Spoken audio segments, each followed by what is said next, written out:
time to get to know our local golf professionals. We start off our comeback segment this season with a rookie golf pro who is slowly making a name for himself. Let's hang out with Mark Fernando. Nag-start ako ng golf at 13. Nagturo sa akin tatay ko sa Malaysia. Mark's humble beginnings in this sport is actually quite interesting. At the age of 10, na-aksidente ako eh. Hit and run. So hindi nakilala sino dinala ko ng tatay ko sa Malaysia. Dati mataba ako eh.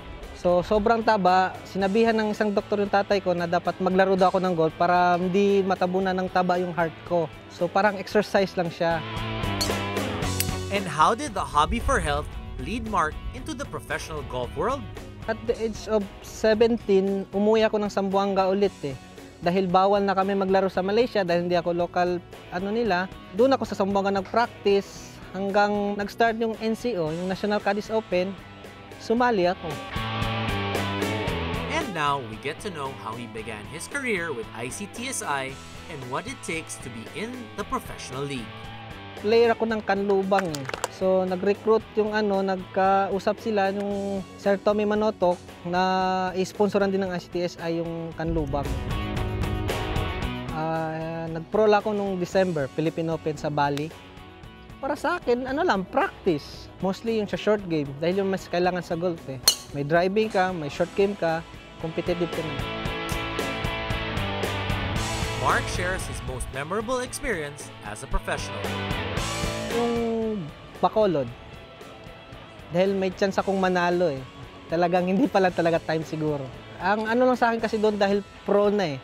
Ibig sabihin lahat ng top guns nandun na ka-flight ko, may Asian Tour, kila Jubic, Las Cunha. May chance kang manalo eh. Iba pa rin yung kaysa amateur eh. Amateur kasi medyo at least kayang-kaya mo yan. But what does Mark really love about this game? Para sa akin yung mental eh.